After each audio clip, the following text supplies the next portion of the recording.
देवाच्या राज्याचं वतन मिळणार नाही. कारण आत्म्याचं चिंतन जीवन आणि शांती आहे, Amen. देहाचं चिंतन मरण आहे. म्हणून देवाच्या उपस्थित हे नका विचार करू किती लोक आहेत, काय इथं, मला फळ द्यायचंय. आम्हाला प्रभूच्या राज्यामध्ये फळ द्यायचं आहे. फळ द्यायचं आहे. आणि म्हणून देवाच्या उपस्थितीत राहिल्याशिवाय आम्हाला हे नका समजू की माझी प्रार्थना अजून ऐकली नाही, माझ्या प्रार्थनेचं उत्तर मिळालं नाही, माझ्या मनासारखं काहीच झालं नाही. फळ द्यायचं सोडू नका. प्रेझ ला हालेलुया. फळ द्यायला निवडलं एवढं लक्षात ठेवायचंय. Amen. आमचं घर एक तर पवित्र आत्म्याच्या मंदिर राहील, नाहीतर दुष्ट आत्म्याचं घर होईल. घर होईल. Yes. जर आम्ही फळ देणार आहोत तर दुष्ट आत्म्याला जागा नाहीये, तर दुष्ट आत्म्यांना जागा नाही.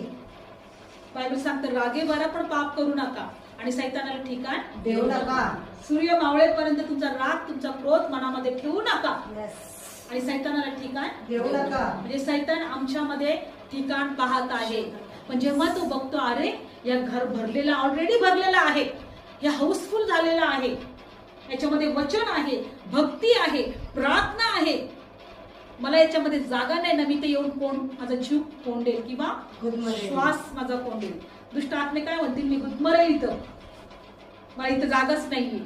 आणि अशा उपस्थित तो राहू शकत नाही. Amen. प्रेझ ला हालेलुया. मला आज वचनातून एकच गोष्ट प्रभूने शिकवलंय की जोपर्यंत जिवंत आहात फळ द्या. फळ द्या. जसं चांगलं झाड फळ देतं तसं आम्हाला पण पाण्याच्या प्रवाहाजवळ राहून फळ द्यायचं आहे. डोळे बंद करूया. धन्यवाद येशू. प्रभू आम्ही वचनात शिकलो देवा, आम्हाला फळ देणारं बनायचं आहे. कारण प्रभू आम्ही ते काय मिळवलं, किती कमावलं किंवा काय